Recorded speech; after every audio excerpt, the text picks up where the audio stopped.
ഒരു ഗ്ലാസ് കാപ്പിയിൽ ഇന്നത്തെ ഈ മനോഹരമായ ദിവസം നമുക്ക് തുടങ്ങാം. ഈ ഒരു ഗ്ലാസ് കാപ്പി കിട്ടിയില്ലെങ്കിൽ ഇന്നത്തെ ഈ ദിവസം തന്നെ പോക്കാണെന്ന് എന്നെപ്പോലെ ചിന്തിക്കുന്ന എത്ര പേരുണ്ടാവും? ഒന്ന് കമൻറ്റ് ചെയ്തേക്കണേ. ഇന്നലെ ചോക്കോസും കോൺഫ്ലെക്സും മേടിച്ചപ്പോൾ മുതൽ രാവിലെ ഞങ്ങൾക്ക് ഇതും മതിയെന്ന് എൻ്റെ മക്കൾ പറഞ്ഞു. അതുകൊണ്ട് രാവിലത്തെ ബ്രേക്ക്ഫാസ്റ്റ് ഞാൻ ഇതിൽ ഒതുക്കാൻ തീരുമാനിച്ചു. എന്ന് കരുതി ഇതൊരു സ്ഥിരം ബ്രേക്ക്ഫാസ്റ്റ് ഒന്നും അല്ല കേട്ടോ. മാസത്തിൽ 1-2 പ്രാവശ്യം മാത്രം ഞങ്ങൾക്കിതൊരു ബ്രേക്ക്ഫാസ്റ്റ് ആവാറുള്ളൂ. കാരണം ഈ വീട്ടിലുള്ള എല്ലാവർക്കും വിശപ്പിൻ്റെ അസുഖമുള്ളവരാണ്. ബ്രേക്ക്ഫാസ്റ്റിൻ്റെ കാര്യത്തിൽ തീരുമാനമായ സ്ഥിതിക്ക് ഇഷ്ടം പോലെ സമയമുണ്ട്. ഉച്ചയ്ക്കത്തേക്കുള്ള കറികൾ പെട്ടെന്ന് ഉണ്ടാക്കിയേക്കാം. ഇന്നലെ നല്ല വാളക്കറി വെച്ചത് കൊണ്ട് തന്നെ രാവിലെ വൻപയർ വെക്കണമെന്ന് എനിക്ക് മുകളിൽ നിന്ന് ഉത്തരവുണ്ടായിരുന്നു. അതുകൊണ്ട് പെട്ടെന്ന് തന്നെ വൻപയർ എടുത്ത് നന്നായി കഴുകി ഉപ്പും ചേർത്ത് വേവിക്കാനായി കുക്കറിലേക്ക് വെച്ചു.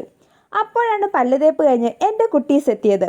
പെട്ടെന്ന് തന്നെ ഞാൻ ഒരാൾക്ക് ചോക്കോസും ഒരാൾക്ക് കോൺഫ്ലെക്സും കൊടുത്ത് അവരെ പറഞ്ഞു വിട്ടു. അത് കഴിഞ്ഞ് പെട്ടെന്ന് തന്നെ വൻപയറിന് വേണ്ട ഉണക്കമുളകും ഉള്ളിയും വെളുത്തുള്ളിയും എല്ലാം ഞാൻ ചതച്ചെടുത്തു. കുറച്ച് മടി കൂടുതലായതുകൊണ്ട് തന്നെ എല്ലാം കൂടി മിക്സി പെട്ടെന്ന് കറക്കിയെടുത്തു.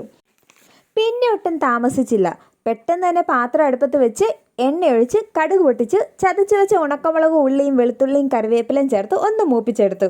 പിന്നെ കുറച്ച് കുരുമുളക് പൊടി ചേർത്ത് വെന്ത് വെച്ച പയറും ചേർത്ത് അതിലെ വെള്ളം എല്ലാം പറ്റിച്ചെടുത്തു. ഞങ്ങളുടെ ഇവിടെ എല്ലാവർക്കും വൻപയർ നന്നായിട്ട് വെന്തിരിക്കണം. ഇനി ഒരു മഞ്ഞക്കറി കൂടി വേണമല്ലോ. പെട്ടെന്ന് തന്നെ കൈ കിട്ടിയ തക്കാളിയും മുരിങ്ങയ്ക്കായും പച്ചമുളകും നന്നായി കഴുകി അരിഞ്ഞ് കുക്കറിലിട്ട് ഉപ്പ് ചേർത്തൊരു വിസിലടുപ്പിച്ചു. ഒരു കാര്യമില്ലായിരുന്നു, എൻ്റെ മടിയുടെ കൂടുതലുകൊണ്ടാണ്. പിന്നെ പെട്ടെന്ന് തേങ്ങ ചിരണ്ടി അതിലേക്ക് ഉള്ളിയും വെളുത്തുള്ളിയും ജീരകവും മഞ്ഞൾപ്പൊടിയും ചേർത്ത് നന്നായിട്ട് അരച്ച് വെന്ത് വെച്ച് തക്കാളിയിലേക്ക് ചേർത്ത് നന്നായിട്ട് ഇളക്കി തിളയ്ക്കുന്നതിന് മുമ്പ് നിർത്തി. ഇനി ഒരു ചീൻചട്ടി അടുപ്പത്ത് വെച്ച് അതിലേക്ക് കുറച്ച് എണ്ണ ഒഴിച്ച് ഉലുവായും കടുകും പൊട്ടിച്ച് ഉള്ളിയും കറിവേപ്പിലയും ഭംഗിക്ക് 2 വറ്റൽമുളകും ചേർത്ത് താളിച്ച് അതിലേക്ക് ചേർക്കാം. അങ്ങനെ ഊണിനുള്ള വിഭവങ്ങളെല്ലാം തയ്യാറായിട്ടുണ്ട്. തക്കാളി മുരിങ്ങയ്ക്ക ചാറ്, ഇന്നലെ രാത്രി വെച്ച വാളക്കറി, വൻപയർ, പിന്നെ നല്ല മാങ്ങാച്ചാറും. എന്തായാലും ഇന്നത്തെ ഊണ് കുശാലാകും.